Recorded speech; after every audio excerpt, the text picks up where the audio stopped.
하나님께 영광의 박수를 돌려드립니다. 감사합니다. 어제 우리 교회에서 도원 퀴즈 페스타 첫 번째 행사가 은혜 가운데 잘 마쳤습니다. 어제 하루 종일 우리 교회가 놀이터가 됐습니다. 우리 교회 주차장에 에어바운스를 갖다 놓고 아이들이 뛰어놀고, 또 3층에서는 부서실마다 아이들 체험할 수 있는 그런 장소도 마련하고, 또 오늘 본당에서는 또 공연도 하고, 그러면서 아이들이 참 즐겁게 하루를 잘 보냈습니다. 퀴즈 페스트를 마치고 오늘 이제 유아 세례 때문에 유아 세례 문답을 했어요. 근데 유아 세례 문답에 한 아이가 같이 와서 계속 그냥 꾸벅꾸벅 졸고 있더라고요. 그래서 얘가 왜 이렇게 졸고 있나요? 라고 엄마한테 물어보니까 너무 신나게 뛰어놀아서 네. 오늘 에어바운스를 셀 수도 없이 타고 그래서 이렇게 피곤해서 지금 졸고 있다, 그렇게 이야기를 하셨습니다. 하나님께서 우리에게 찾아왔었던 그 모든 아이들 한 명 한 명 품에 안아주시고, 그들이 마침내 하나님께로 돌아오게 될 수 있는 귀한 은혜 허락해 주실 줄로 믿습니다. 오늘은 어린이 주일입니다. 그리고 5월은 가정의 달입니다. 이번 주 화요일에는 어린이날도 있습니다. 아마 1년 중에 어린 아이들에게 가장 많은 관심을 쏟는 시기가 이때쯤이 아닐까 싶습니다. 그런데 사실 교회 안에서 아이들은 생각만큼 그렇게 많은 관심을 받고 있지는 못하다라는 생각이 들기도 합니다. 저만 해도 좀 아쉬웠게 느껴지는 부분이 하나가 있습니다. 어떤 게 아쉽냐면은 저희 교회에 이제 교회학교 각 부서가 있는데, 각 부서 예배 시간이 저희 주일 예배 시간하고 같아요. 그래서 제가 굉장히 궁금하거든요. 우리 아이들이 어떻게 예배드릴까 궁금한데 제가 가서 볼 수가 없습니다. 지금 이 시간에 다른 부서에서 예배를 드리고 있기 때문에 참 안타깝다, 아쉽다라는 생각이 있습니다.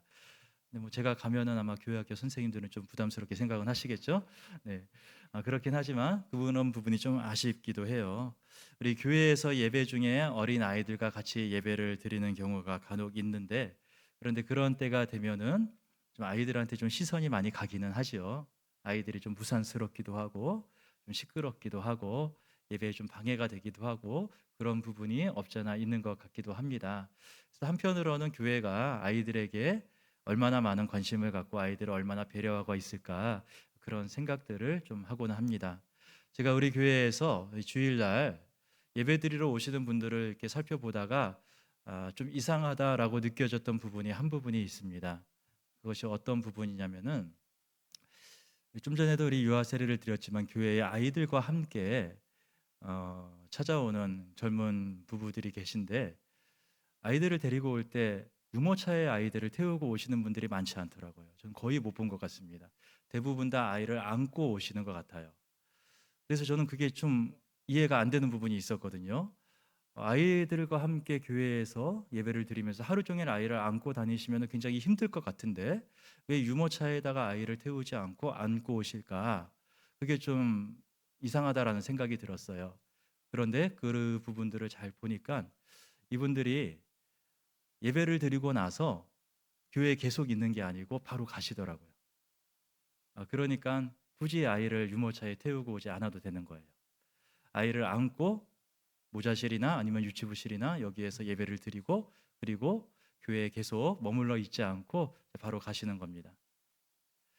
그래서 유모차를 이용하지 않는구나라는 생각이 들었습니다. 이런 생각이 들면서 좀 고민이 되기 시작을 했습니다. 어떻게 하면은 아이들과 함께 교회에 오시는 분들이 교회 안에서 좀 더 편안하게 더 오랜 시간 머물 수 있도록 할 수가 있을까, 그런 생각이 나게 됩니다. 그래서 한번 여쭤봤습니다. 우리 교회 좀 젊은 부부 가정들에게 교회가 아이들을 위해서 좀 더 배려하고 좀 더 좀 준비해야 될 것들이 있으면은 뭐가 있으면 좋겠느냐라고 한번 물어봤습니다. 그랬더니 이 젊은 부부들께서 이 어린 아이들, 특히 유아들을 위한 그런 시설들이 교회 안에 좀 있으면 좋겠다라고 여러 의견들을 주셨어요. 아기들을 위해서 기저귀를 가를 수 있는 기저귀 교환대가 있으면 좋겠습니다. 그런 이야기를 하기도 하셨고요. 또 젖 먹는 아이들을 위해서 아기 엄마들이 편하게 아이들에게 수유할 수 있는 수유 공간이 따로 있으면 좋겠습니다. 그런 이야기를 하기도 했습니다. 또 화장실에 어린 아기들을 위한 유아용 변기 커버가 있으면 좋겠습니다. 그렇게 의견을 주신 분들도 있었습니다. 이러한 이야기를 들으면서 아, 나도 이런 부분도 좀 생각을 못하고 있었구나라고 좀 반성이 됐습니다. 제가 옛날 생각이 났어요. 저희 아이가 어릴 때 기억이 떠올랐습니다. 저희 아이가 어릴 때 외출하면 항상 좀 힘들었던 것이 화장실이었거든요. 이제 아기가 이제 기저귀 떼고 혼자 다닐 때 그때 아이들하고 화장실 가면은 화장실 갈 때마다 항상 확인했던 것이 이 화장실에는 혹시 유아용, 어린이용 변기 커버가 있나 화장실 칸칸마다 열어보면서 확인을 했었던 그런 기억이 떠올랐던 거예요. 아기들은 이제 몸이 작으니까 그냥 어른에 맞춘 그 변기에 올라가면은 애들은 변기에 빠지거든요. 그러니까 어린이용 변기 커버가 있는지 확인을 해보면서 만약에 그 변기 커버가 없으면은 그 화장실 칸에 아이랑 같이 들어가서 애를 붙잡고 이렇게 볼일을 보게 했었던 그런 기억이 떠오르는 것입니다. 그런데 저는 이제 아이가 크고 더 이상 이제 그런 것이 필요하지 않게 되니까 저도 그것을 까먹고 있었어요. 아, 그런 게 어린 아이들에게 필요하겠다라는 것이 생각을 못 하고 있는 것입니다. 그래서 우리 교회에 그런 시설들이 있어야 되겠다라는 생각들이 미치게 되는 거예요. 앞으로 이런 부분들을 조금씩 우리가 좀 고쳐가야 되지 않을까 싶습니다. 그래서 어린 아이들을 데리고 교회에 오시는 분들이 교회 안에서 지낼 때 불편하지 않도록 아이들한테 좀 맞춰갈 수 있는 그런 준비가 우리 안에 좀 필요하겠다라는 생각이 듭니다. 그래서 앞으로 우리 교회는 젊은 부부가 유모차에다가 아이를 태워서 교회 오기 편한 교회로 만들어 가야 되겠다. 그런 생각을 해보게 되는 것입니다. 유모차에 아이를 태워서 교회에 오기 편하고 또 유모차에 아이를 태워서 교회에 오랫동안 머무를 수 있도록 이 젊은 사람들을 위해서 여러 활동이나 여러 모임들도 좀 준비해 가고 그래야 될 필요성을 많이 느끼게 됩니다. 그래서 아이들이 오고 싶어 하는 교회, 아이들이 오기에 편한 교회, 아이들이 좋아하는 교회, 그런 교회가 진짜 좋은 교회가 아닐까요? 우리가 그런 교회로 만들어 가야 되겠다라는 생각을 하고 있습니다. 이런 생각을 가지고 성경을 보니까 문득 좀 궁금해지는 부분이 있었어요. 무엇이냐면 예수님께서 말씀을 전하셨을 때에 어린 아이들은 과연 어디에 있었을까라는 생각이 드는 것입니다. 오늘 함께 읽은 이 본문의 말씀은 예수님께서 말씀을 전하셨던 그 갈릴리의 현장을 우리에게 보여주고 있는 말씀입니다. 예수님께서 말씀을 전하시는 그 현장은 굉장히 복잡한 곳이었을 거예요. 아주 혼란스러웠을 것 같습니다. 예수님 주변에는 항상 수많은 사람들이 함께 몰려다닙니다. 예수님 주변에 가장 많이 있던 사람들은 아마 질병을 갖고 있는 병자들, 이런 사람들이 예수님 주변에 항상 몰려다녔을 거예요. 예수님이 병을 고쳐주시니까. 이 당시에 뭐 의사 보기가 쉬웠겠습니까? 병원이 어디 있겠습니까? 병들어면은 그냥 아프고 견뎌내는 것밖에 방법이 없었을 텐데 예수님께서 그 모든 병을 고쳐주시니까 수많은 병자들이 예수님 주변에 다 몰려드는 것입니다. 이뿐만이 아니고 예수님 주변에 항상 있던 사람들이 있습니다. 바로 바리새인들, 서기관들, 이런 종교 지도자들이 예수님 주변에 항상 함께하고 있었습니다. 이 사람들은 예수님의 말씀을 하나하나 다 귀담아 들었던 사람들이에요. 그런데 이 사람들이 왜 예수님의 말씀을 이렇게 귀담아 들었겠습니까? 은혜 받으려고 한 게 아니죠. 거기에서 뭐 하나 꼬투리 잡을 게 있을까? 그것을 바라보면서 예수님이 하시는 말씀을 하나하나 귀담아 들었습니다. 그래서 이 사람들이 항상 예수님 주변에 따라다니고 있었을 거예요. 또 한편으로는 구경꾼들도 참 많이 있었을 것 같습니다. 예수님이 일으키시는 기적들 좀 보고 싶어서 구경하고 싶어서 몰려드는 사람들이 굉장히 많았을 것입니다. 오늘 보면 8절에 나오는 말씀에도 보게 되면은 큰 무리가 예수님을 따랐는데 유대와 예루살렘에서 온 사람들이 예수님을 따랐다고 합니다. 또 이두메와 요단강 건너편과 두로와 시돈 근처에서 많은 무리가 예수님을 보려고 예수님이 하시는 큰 일을 보기 위해서 나왔다라고 그렇게 말씀하고 있습니다. 이 두로나 시돈이라는 곳은 이스라엘 땅이 아니고 외국 땅이었습니다. 외국에 사는 사람들이 외국 사람들도 예수님 소문을 듣고 예수님을 구경하려고 수많은 사람들이 이렇게 찾아왔다라는 것입니다.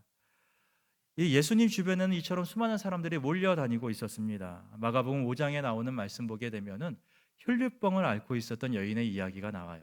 그런데 이 여인이 예수님께 몰래 다가가서 예수님의 몸에 손을 대고 자기 병이 치유가 되는 일이 있었는데 그때 예수님이 말씀하셨어요. 누가 내 몸에 손을 댔다. 누구냐라고 물어봤습니다. 그런데 제자들이 뭐라고 대답합니까? 사람들이 이렇게 많이 몰려들어서 서로 밀고 있는데 누가 손댔는지 그것을 어떻게 알 수 있느냐? 제자들이 그렇게 대답을 하는 것입니다. 그 정도로 예수님 주변에는 수많은 사람들이 가득하게 몰려 있었다라는 거예요. 예수님께서 오병이어 기적을 일으켰을 때 예수님이 주시는 그 떡과 물고기 받아 먹은 사람 모두 몇 명이었습니까? 성인 남자만 5천 명이었다라고 합니다. 그러니까 최소한 예수님 주변에는 수천 명의 사람들이 항상 몰려 있었다라는 것입니다. 이렇게 많은 사람들이 몰려들어서 저마다 좋은 자리 차지하려고 조금이라도 더 예수님께 가까이 가려고 서로 밀어내고 경쟁했었을 것 같아요. 그렇다면 가장 좋은 자리 차지했던 사람 어떤 사람들이었을까요? 아마 가장 앞자리에는 예수님의 제자들과 함께 이 바리새인들, 서기관들 이런 종교 지도자들이 예수님 주변에 있었을 것 같아요. 그런 사람들이 예수님 가장 가까운 데 있었을 것이고, 그리고 나서 그 다음으로 가장 좋은 자리 차지했던 사람들 어떤 사람들일까요? 힘센 사람들이지 않을까 싶어요. 어른들, 남자들 이런 사람들이 그 다음으로 가장 좋은 자리 차지했을 것 같습니다. 사람들 틈 막 밀고 들어가서 다른 사람들 밀어내고 자리 딱 차지하는 거죠. 그리고 자기 일행들 불렀겠죠. 내가 여기 자리 잡았다. 일로 와라. 우리도 그러잖아요. 네. 사람들 많이 모인 데 가서 우리도 그렇게 합니다. 그렇게 자리 잡고 우리 주변의 일행들 많이 불러 모았을 것 같습니다. 그리고 나서 그 뒤쪽에 있었던 사람들이 아마 병자들, 병이 있는 사람들이 몰려들었을 것 같아요. 이렇게 아픈 사람들이 예수님 만나려고 했는데 다른 사람들이 이 자리를 잘 안 비켜줬던 것 같습니다. 그러니까 어떤 일이랍니까? 이 중풍병 걸린 사람이 한번 예수님께 왔다가 예수님 만나지 못해서 예수님이 계신 집에 지붕을 뚫고 들어갔던 적도 있었던 것이죠. 그렇게 사람들이 서로 자리 비켜주지 않고 자리 딱 차지하고 예수님께 가는 길을 다 막고 있었던 것입니다. 이런 거 보게 되면은 예수님이 계셨던 이 자리가 이 말씀을 전하기가 참 어렵고 복잡했었던 것 같아요. 그래서 예수님이 어떤 방법을 취하시냐면은 배 하나를 준비해서 그 배에 올라가십니다. 오늘 9절 말씀 보면은 예수께서 무리가 에어서 미는 것을 피하기 위해서 작은 배를 대기하도록 제자들에게 명령했다라고 말씀합니다. 호숫가 위에 예수님이 배를 띄워놓고 그 배에 올라가신 거예요. 그래서 배 위에서 예수님 말씀을 전하고 많은 무리는 이 호수 주변에 갈릴리 호수에 쭉 둘러 앉아서 예수님의 말씀을 듣고 있는 것입니다. 이렇게 주변이 정리가 돼서 예수님의 말씀을 전하셨을 때 그렇다면 아이들은 어디 있었을까요? 어린이들은 어떤 위치에서 예수님의 말씀을 듣고 있었겠습니까? 아마 제일 끝에 있었을 것 같습니다. 이 앞쪽에는 아이들이 나오지 못하고 제일 끝에서 제일 뒤에서 예수님의 말씀을 듣고 있었을 것 같아요. 이 아이들은 주로 엄마랑 같이 왔었을 거니까 이 엄마들은 남자들 모인데 못 들어가는 것입니다. 이 당시에 여자들은 남자들 있는 곳에 끼어들 수가 없어서 맨 뒤에서 끄트머리에서 예수님 말씀을 들었을 때 아마 그 엄마들과 함께 아이들도 가장 뒤에서 예수님의 말씀을 듣고 있었을 것 같습니다. 이런 거 보면은 예나 지금이나 크게 달라진 것 같지 않습니다. 예전에 약장사들이 동네마다 돌아다니면서 약 팔았잖아요. 그때 가장 처음에 하는 말이 뭡니까? 애들은 가라. 네, 그렇죠? 애들은 가라. 애들을 다 쫓아내요. 너희들 애들 있어봤자 돈 주고 사는 것도 아닌데 돈 내고 살 수 있는 어른들만 오라는 거죠. 그래서 애들은 가라. 약장사들이 다 쫓아냅니다. 오늘날에도 크게 달라진 것 같지 않습니다. 우리 좀 전에 유아 세례를 드렸는데 유아 세례 받는 아이들 원래 이 앞자리에 다 자리를 준비했어요. 그런데 어디 앉아 계신가 봤더니 저 뒤에다 계시더라고요. 아까 네, 뒤에 계시다가 유아 세례 이제 할 때 앞으로 나오셔서 유아 세례를 받았습니다. 여전히 아이들은 끝자리에 있는 것 같아요. 맨 뒤에 보이지 않는 곳에 가장 뒤편에 머물러 있는 것 같습니다. 어떻게 보면은 이게 좀 서로 편하기 위해서 그런 것 같기도 합니다. 아이들도 앞에 있으면은 괜히 애들도 힘들고 돌보는 부모님들도 힘들고 함께 예배하는 어른들도 아이들 때문에 정신 사납고 그러니까 좀 서로 편하기 위해서 장소도 구별하고 그래서 뭐 모자실에 있다가 예배드리기도 하고 그렇게 하지요. 그런데 이런 것들이 계속 반복되다 보면은 어느새 우리들이 알게 모르게 그런 생각이 드는 것입니다. 아이들은 이 자리에 없어도 된다라는 생각이 드는 거예요. 아이들을 배제시키는 것입니다. 아이들을 떠나보내고 이곳은 어른들만 모이는 것. 어른들과 아이들 사이를 구분하고 아이들 드리는 예배 따로 있고 어른 드리는 예배 따로 있고 이렇게 나도 모르게 그렇게 구분하고 아이들을 배제시켜 버리는 그런 생각을 우리가 품게 될 수도 있는 것 같습니다. 제가 어렸을 때 다녔던 교회는 굉장히 엄격한 교회였어요. 아주 보수적인 교회였습니다. 그래서 그 교회 지금도 생각이 나는데요. 그 교회에 들어가게 되면은 예배실이 지하에 있었습니다. 지하의 예배실에 들어가게 되면은 강대상이 예배당 맨 앞에 놓여 있는데 강대상이 아주 높았습니다. 목사님이 설교하시려고 강대상 옆에 있는 계단을 이렇게 올라가셔서 말씀을 전하셨고, 이 강대상에는 빨간 카페트가 깔려 있었어요. 저는 중학교 3학년 때 교회를 처음 나갔거든요. 그래서 교회에 대해 잘 몰랐어요. 그래서 한 번은 제가 그 강대상에 아무 생각 없이 신발 신고 그냥 막 올라간 적이 있습니다.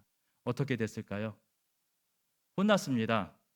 어른들한테 너 이러면 안 된다고, 여기 이렇게 함부로 올라가면 안 된다고 혼났습니다. 근데 저는 그때도 잘 이해가 안 됐고요.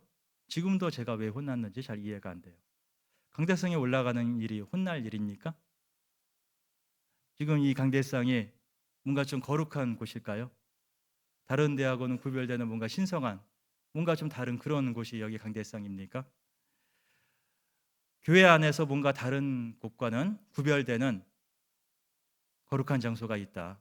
다른 데하고는 뭔가 다른 특별한 장소가 있다. 그런 식으로 생각한다라면 그것은 기독교적인 생각이 아니에요. 그거는 유대교적인 생각입니다. 구약 성경을 보게 되면은 다른 곳과 구별되는 거룩한 곳이 있었어요. 성전이라든가 뭐 언약궤라든가 지성소라든가 그렇게 구별되는 공간이 있었습니다. 그래서 거기에는 함부로 들어갈 수도 없었고 함부로 만질 수도 없었습니다. 제사장 같은 특별한 사람들만이 그곳에 들어가기도 하고 그곳에 있는 물건들을 만지기도 하고 그랬습니다. 그런데 그건 구약 성경이에요. 지금 우리는 신약 성경을 통해서 구약을 바라보고 있습니다.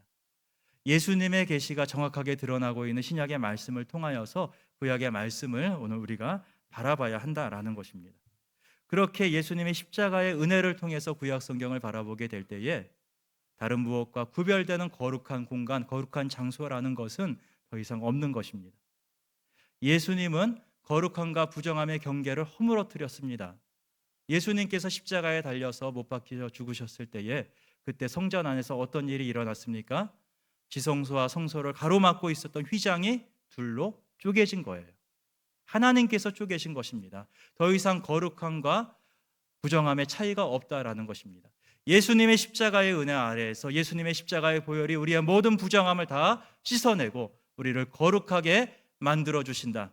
그것을 예수님께서 우리에게 보여주시는 것입니다. 더 이상 예수님 안에는 거룩함이나 부정함이라는 것이 없는 거예요. 우리가 모두가 다 예수님의 십자가의 은혜 아래에서 거룩한 하나님의 백성이 된 줄로 믿습니다. 그렇기 때문에 교회 안에 어떤 것은 다른 것보다 더 거룩한 곳이다, 더 신성한 곳이다, 그렇게 생각을 한다라면은 우리는 교회에 나오지 말고 유대인의 회당에 가야 돼요. 유대교인으로 살아야 됩니다. 하지만 우리는 기독교인입니다. 예수님의 십자가 보혈을 고백하는 기독교인인 거예요. 예수님의 십자가 안에서 우리 모두가 다 거룩하게 변화된 줄로 믿습니다. 어른들도 어린아이들도 아무런 구분이 없어요. 우리는 모두가 다 예수님 안에서 거룩한 하나님의 백성이 된 것입니다. 그렇기 때문에 이 강대상이라는 곳이 특별히 거룩한 곳이 아니죠. 이것은 얼마든지 아이들이 올라갈 수 있는 것입니다. 하나님의 말씀을 전하는 곳이기 때문에 우리가 소중하게 존중할 필요는 있지만 이곳에서 얼마든지 우리가 하나님 앞에서 찬양을 올려드리기도 하고 기쁨으로 올라와서 공연을 하기도 하고 우리가 그렇게 유익을 누릴 수 있는 곳이다라는 것이죠. 그러니까 교회에 강대상에 아이들이 올라간다고 야단치거나 나무래서는 안 되는 거예요. 근데 제가 볼 때 우리 교회는 원래부터 안 그런 교회였던 것 같아요. 아이들이 강대상에 올라온다고 해서 야단치거나 나무라거나 그런 분위기는 아닌 것 같습니다. 그러니까 어제도 우리 퀴즈 페스트 할 때 여기에서 막 공연도 하고 할 때 우리가 기쁘게 감사하게 그 모든 것들을 더 즐길 수도 있고 그런 곳이죠. 우리 예수님의 마음이 딱 그런 것 같습니다.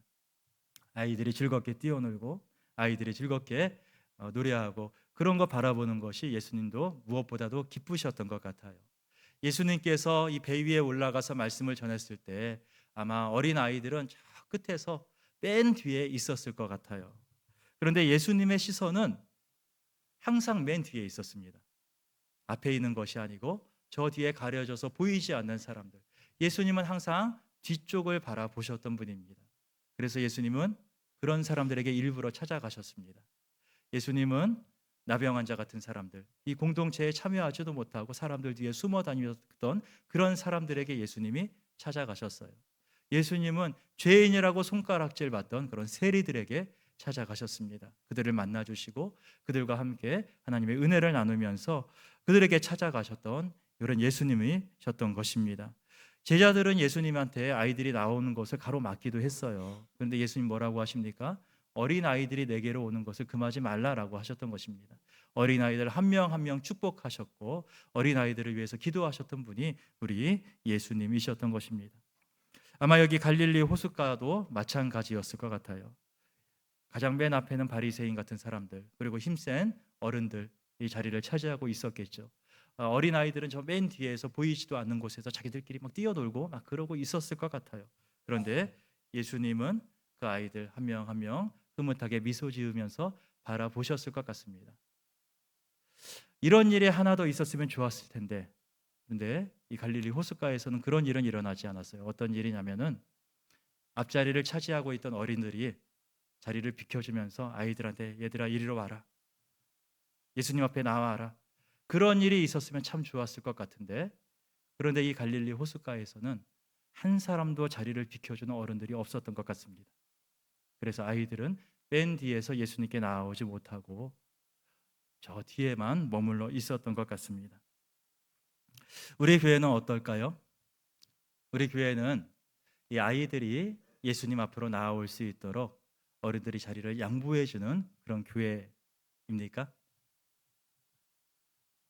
제가 예전에 있었던 교회에서는 이런 일이 있었습니다. 그 교회 주일에 오후에는 3040 젊은 부부들의 모임이 있었습니다. 그리고 같은 시간에 70세 이상의 어르신들 모임, 시니어 모임이 있었습니다. 근데 같은 시간에 이 두 개의 모임을 할 때 항상 문제가 되는 것이 공간 문제예요. 어디에서 모일 것인가? 그것이 문제였어요. 그런데 이 교회는 가장 모이기 좋고 가장 접근성이 좋은 곳에 3040 젊은 세대가 모일 수 있도록 했어요. 그리고 이 70세 이상의 어르신들은 어디에서 모였냐면은 가장 모이기 힘든 곳, 가장 가기 어려운 곳에 모이셨습니다. 젊은 사람들은 교회 1층에 교회 들어가서 유모차 끌고 들어가기 가장 좋은 곳에 그곳에서 모임을 했고요. 이 70세 이상 어르신들은 교회에 들어가서 엘리베이터를 타고 교회 꼭대기 제일 위층까지 올라가고 거기에서 다시 계단을 한 칸 올라가서 구름다리를 건너서 다시 계단을 내려가서 옆에 있는 부속 건물에서 어르신들이 모임을 했습니다. 그래서 이 모임 시간 되면은 이 구름다리 앞에서 어르신들이 아이고 아이고 하면서 계단을 항상 올라가셨어요. 아이고 힘들다 그러면서 계단을 올라가서 구름다리를 건너가서 다시 계단을 내려가서 그곳에서 부속 건물에서 모임을 하셨습니다. 그런데 그렇게 구름다리를 건너갔던 어른들 중에 단 한 분도 우리 모임 장소 바꿔달라 이렇게 말씀하신 분이 안 계셨어요. 70세 넘으신 80 넘으신 은퇴 권사님들, 은퇴 장로님들 그렇게 힘들게 모임 장소까지 가시면서 한 분도 힘들다고 하지 않고 장소 바꿔달라 그런 얘기하지 않고 젊은 사람들이 모이기 쉬워야지, 젊은 사람들이 편한 데 모여서 아이들이 즐겁게 놀 수 있는 곳에서 모임해야지 하시면서 이렇게 수고를 기쁨으로 감당하셨던 모습을 제가 보아왔습니다. 그래서 그 교회는 그 근방에서 3040 젊은 세대들이 가장 많이 모이는 교회가 되었습니다. 주일날만 되면은 유모차 수십 대가 교회를 다니는 교회, 아이들이 모여서 항상 뛰어노는 교회가 되었던 거예요. 우리들이 항상 그렇게 기도합니다. 우리의 다음 세대를 위해서 기도하죠. 우리의 아이들이 믿음을 물려받고 그 신앙의 유산을 전수받기를 위해서 항상 기도합니다. 우리 아이들이 예수님 앞으로 나아오기를 정말로 원하십니까? 그렇다면 어른들이 자리를 비켜주어야만 합니다. 어른들이 자리를 양보하고 우리 아이들이 예수님께 나아올 수 있는 길을 터주어야 하는 것입니다. 그럴 때 우리 뒤에 있던 아이들이 앞에 있는 예수님께로 나아가서 예수님을 만나게 되는 은혜가 있을 줄로 믿습니다. 저는 간절히 기도합니다. 우리 아이들이, 우리의 자녀들이 예수님을 인격적으로 만날 수 있는 것, 그것을 위해서 간절히 기도합니다. 그를 위해서는 어른들이 예수님 앞에서 자리를 양보해 줄 때에 우리의 자녀들이 예수님 만나는 놀라운 은혜가 있을 줄로 믿습니다. 우리 교회가 그런 하나님의 은혜가 흘러가는 교회, 우리 아이들이 예수님을 만날 수 있는 복된 교회 될 수 있기를 주님 이름으로 축복합니다. 걸어가신 아버지 하나님, 우리가 예수님 만날 수 있기를 간절히 소원합니다. 우리가 예수님 만나기 위해서 가장 좋은 자리 가운데 나아갈 수 있기를 원합니다. 그러나 내가 그 가장 좋은 자리 가운데 나아가는 것이 아니고 그 가장 좋은 자리를 우리 아이들을 위해서 양보해 줄 수 있는 저희들 되게 하여 주시옵소서. 우리의 다음 세대들이, 우리의 자녀들이 예수님 만날 수 있도록 가장 좋은 자리를 위해서 우리가 양보해 주고 길을 터주고 우리 아이들이 예수님께로 나아갈 수 있도록 만들어주는 그런 우리 교회 될 수 있도록 은혜 더하여 주시옵소서. 예수님의 이름으로 기도드리옵나이다. 아멘.